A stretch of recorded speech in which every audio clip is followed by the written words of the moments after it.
Pourquoi est-ce que le prix de ces figurines d'anime est-il si différent? Si vous êtes un nouveau venu dans la collection de figurines, vous êtes sûrement rendu compte que les figurines d'anime est un monde immense, pas toujours facile à décrypter. Même si chaque figurine est différente, il existe tout de même des bases essentielles pour savoir si elle est de bonne qualité et si elle vaut son prix. Aujourd'hui dans cette vidéo, nous allons donc voir ensemble les éléments essentiels à savoir pour tout collectionneur de figurines d'anime. Et plus spécialement lorsqu'on parle du prix de celle-ci. On va donc voir ensemble les trois différentes catégories de figurines, en commençant par les plus abordables, les price figures, continuer avec les figurines dites de milieu de gamme comme les Pop-Up Parade, jusqu'aux figurines qui peuvent vous coûter jusqu'à un mois d'une résidente étudiante, les scale figures. Pour commencer, nous avons donc les price figures. Ce sont généralement les plus populaires en France et qui couvrent environ 95% du marché. Tout simplement car elles ne sont pas chères et facilement trouvables, ce qui en fait une porte d'entrée parfaite pour commencer sa collection de figurines. Parce que ces figurines sont produites en quantité énorme, elles ont tendance à être de moins bonne qualité que toutes les autres gammes de figurines. Mais récemment, certaines de ces price figures sont réalisées avec une qualité bien supérieure à ce qui se faisait auparavant. En revanche, l'un des plus gros avantages des price figures, c'est qu'elles arrivent quasiment toutes faites, contrairement à d'autres gammes de figurines qu'on verra plus tard, qui demandent un minimum d'expérience. Le nom price figure vient de la façon dont on peut les obtenir au Japon. La plupart du temps dans ces machines à pince, qui, contrairement en France, sont régularisées et basées sur le skill. Elles sont normalement produites uniquement dans ce but,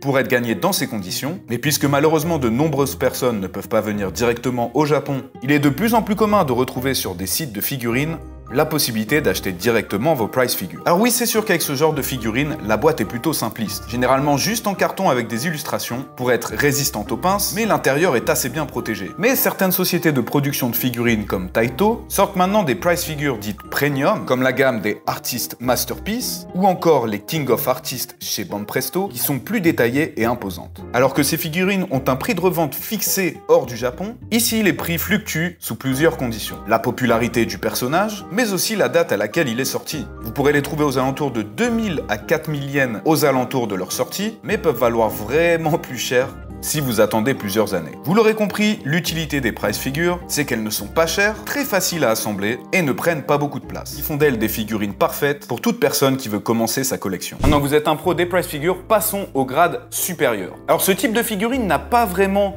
de nom bien établi comme les price figures puisque elles sont assez récentes. À l'intérieur de cette gamme de figurines, on peut y retrouver, comme celle que vous voyez juste ici, les Pop-Up Parade de Good Smile Company ou encore la gamme Tenitol de chez Furieux. Même si vous n'y voyez pas de différence au niveau des tailles avec les price figures, ces figurines sont censées être de meilleure qualité, ce qui n'est pas l'avis partagé par tout le monde. La gamme Pop-Up Parade, par exemple, a débuté en 2019.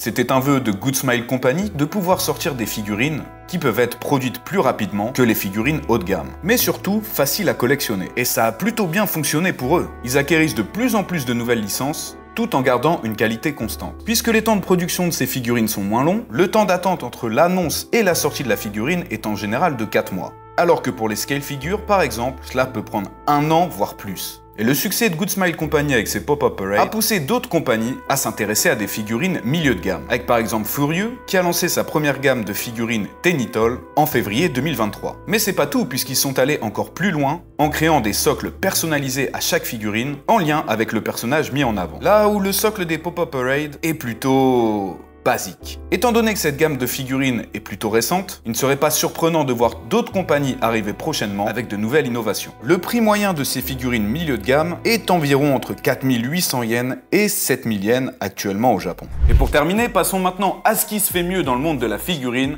ce qu'on appelle les scale figures. Bon, soyons clairs, les scale figures ne se valent vraiment pas toutes. Leur taille, par exemple, varie entre 1/8, 1/7, 1/6 et pour les plus grandes d'entre elles, 1/4. En termes de comparaison, les Pop-Up Parade sont des figurines 1/10. La qualité des scale figures peut vraiment varier en fonction des compagnies et des personnages. Certaines peuvent avoir énormément de détails, avec des poses ultra dynamiques, alors que d'autres vont se contenter d'aller au plus simple possible. Mais en règle générale, voici ce à quoi vous pouvez vous attendre lorsque vous achetez une scale figure. En premier, la peinture. Beaucoup plus propre encore que celle des Pop-Up Parade, mais surtout des nuances et graduations de couleurs qu'on ne retrouve pas chez les autres gammes de figurines. Ensuite, la pose ou le socle de la figurine. Dans les deux cas, elles sont designées pour donner vie à un passage du personnage dans l'anime ou dans le manga, ou d'autres originales pour laisser place à votre imagination. Les meilleures figurines, en général, sont celles où les personnages est en plein milieu d'un d'un mouvement, ce qui donne cet effet suspendu au personnage, avec beaucoup d'effets de mouvement sur ses habits, ses cheveux ou encore ses accessoires. Mais en contrepartie, les scale figures sont des figurines plutôt difficiles à monter. Il faudra être patient et surtout méticuleux car un accident est vite arrivé. Puisqu'à ce prix-là, chaque petite partie détaillée de la figurine sera emballée individuellement pour qu'elle arrive en parfait état à votre domicile. À noter aussi forcément qu'elles prennent beaucoup plus d'espace. Et comme elles ne sont pas standardisées comme les autres gammes de figurines, il est possible parfois de vous rendre compte lorsqu'elle arrive chez vous qu'elle est bien plus imposante que ce à quoi vous attendiez.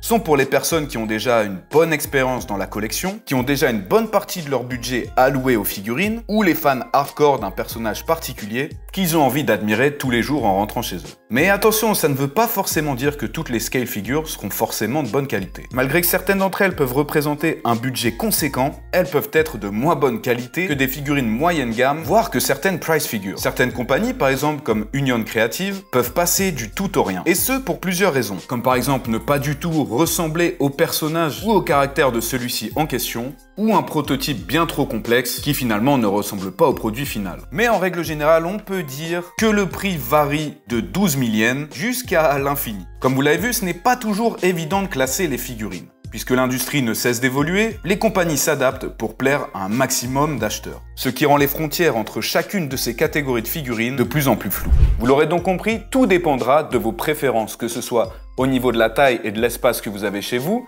de votre budget, mais aussi et tout simplement du personnage que vous préférez. Il est tout à fait possible que pour vous, votre personnage préféré ne vaille pas le coup sur une figurine de 30 €, mais que chez une société concurrente, vous puissiez trouver une scale figure à 150 €, mais qui vaille largement le coup.